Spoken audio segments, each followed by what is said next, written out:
Okay, good afternoon, class. Today we're going to be talking about population growth. So the learning target is I can define population and visually represent population growth using a graph. So before we get started, can anyone tell me what a population is or what they think population means? Alyssa? A group of something, like we would have a population of students in here. Yeah, perfect. Population of students in here. And yeah, we usually think of populations in terms of humans because we are humans. So what's the population of Washington, or what's the population of the United States? But we can also talk about populations in terms of any species you want to. So if you remember levels of organization, which we talked about in a previous lesson, we can start all the way down at the molecular level and then move up to an organism, which is an individual living thing, and then a population, which we are going to be talking about today, is a group of organisms of one type or species living in a defined area. So specifically we'll be talking about population growth. Does anyone have any idea how populations grow? What, Zan? They have more offspring. More offspring? And death. Yeah, more offspring than death. Did you have anything you wanted to add? Okay. Yeah, reproduction is the primary way. Making babies. It's what animals do. So we're going to start with a population of 4 frogs.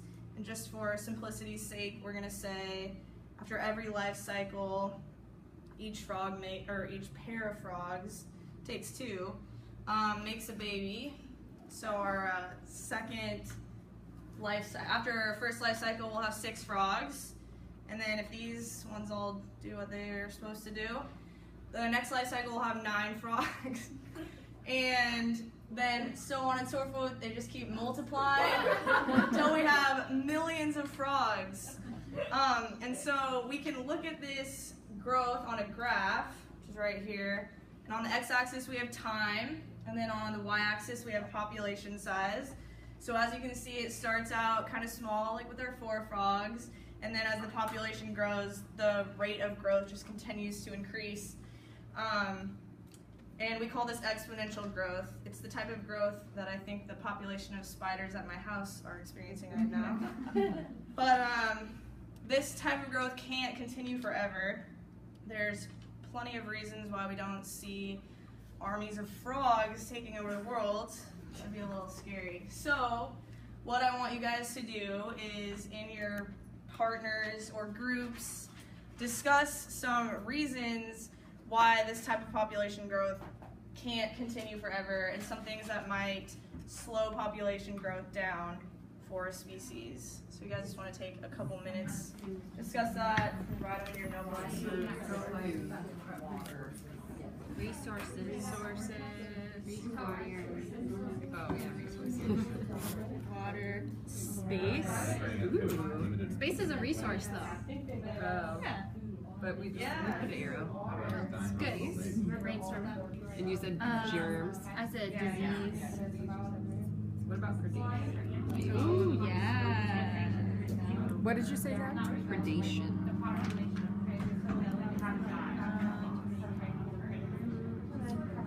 We have predation, diseases, resource requirements. Maybe there's like conflict. Like genetic mutation. That would be a very, very small percentage. But if it's in an isolated population, it could have an effect. But die at an early age. Frogs that like get such a big like eyes, they can't survive. Or like, you know how all the frogs are mutated now? Maybe they can't reproduce because they're like they have funky situations. junk. We're not trying to disrupt anyone. I like it. Mutation. Funky junk. We're not going to share that one. We're being filmed. Are you going to think of another way to say it? No, it's called mechanical isolation. That's what it's called. Yeah, Because they mechanically that's much more can't fit professional. together. Yeah. Mechanical But we don't know that as isolation. 10th graders. And then accelerated.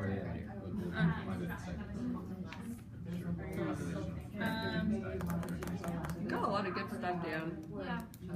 Yeah, I mean, I feel like resources are the biggest. Yeah, just competition. I guess competition between like it's interest specific instead of inter-specific. Well, it could go both ways. Well, both ways, yeah. But now it's like you're fighting with your own species. You guys still thinking? I think we're pretty much done? Too smart. You guys still thinking? Well, we've got wrapping it up. All right, everyone. Seems like everyone's pretty much wrapping up their discussions. So, if you guys want to share it, we're gonna make like a list as a class, and I have to do it old school by ending my presentation. Alyssa? Mallory had a really good point where she said if there were so many animals that they'd be more likely to experience disease and wipe out. Yeah, Maybe not that's a wipe really good one. Disease. Does anyone else have any? Britta? We were talking about resource limitations, so food, water, and space. Oh man, you covered the big three there. Yeah. Okay. Food. Chloe? Predators. It's really definitely something that affects it. Susanna? We talked about competition among the population. Okay, like interspecific? Competition between species. Same species. Brian? Naturally dying of old age. They don't reproduce indefinitely. That's true. Alyssa? Natural disasters like meteors or volcanic eruptions. Ooh, yeah. Earthquakes. That's a big thing that might be happening. Meteor. Britta? We were talking about if it was an isolated population, it could have a lot of interbreeding, which would result in mutation, and bad things can happen. All right. That's not good. Inbreeding.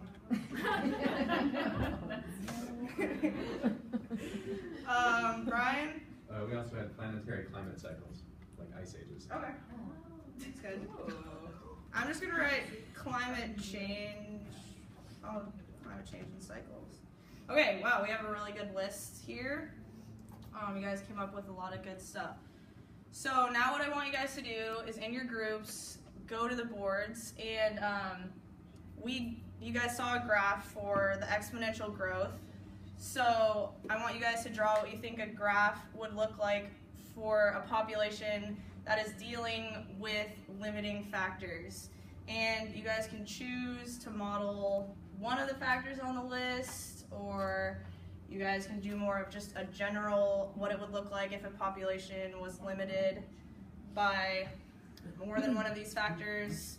Just kind of leaving it up to you guys. So you want to just draw a graph, modeling population growth with these limitations in mind. Why do you think that, Britta? Because it reaches the carrying capacity where it levels off. So smart.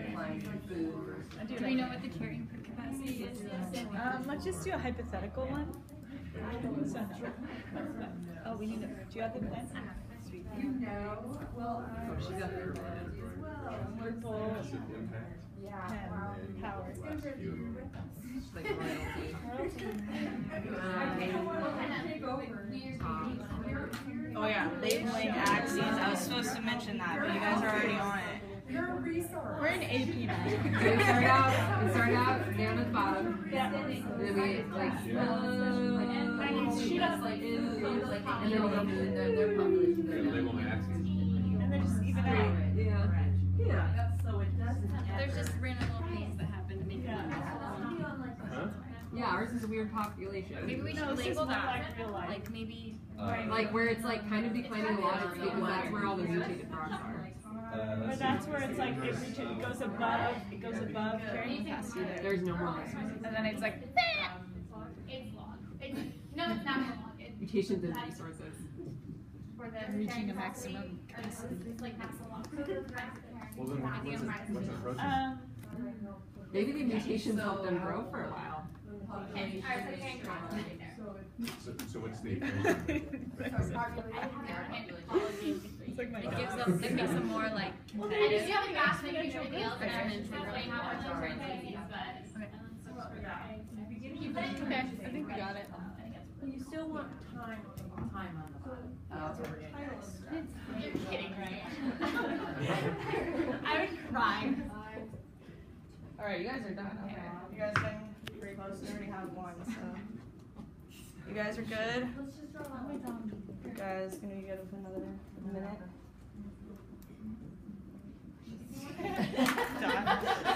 Alright.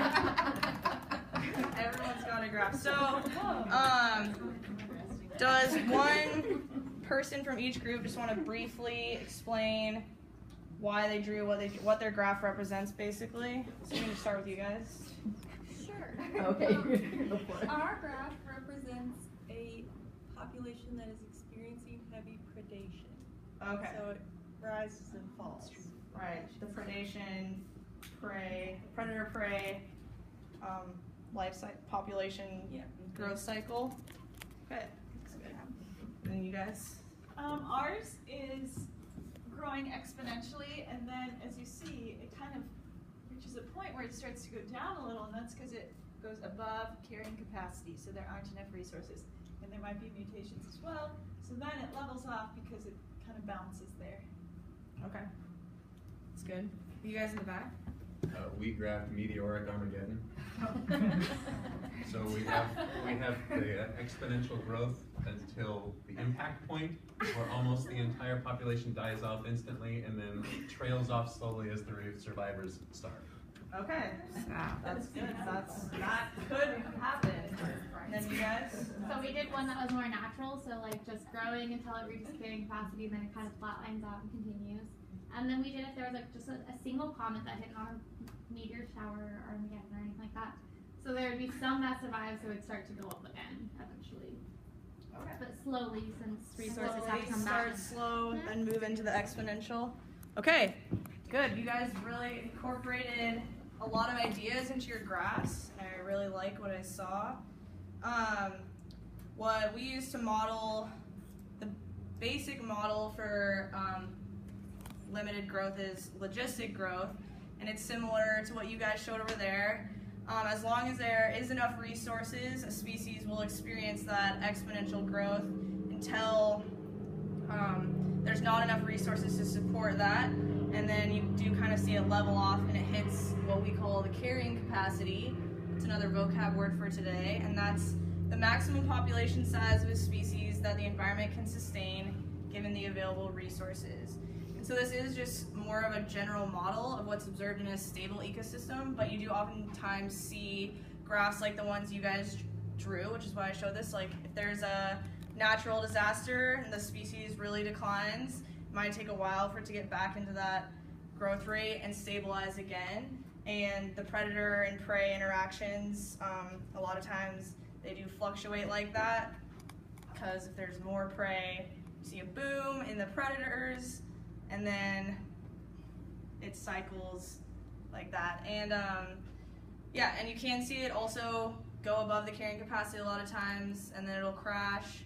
And so next class, we're going to take some time looking at real population data and graphing it and seeing if we can figure out the carrying capacities based on a long time of looking at a population. That's it.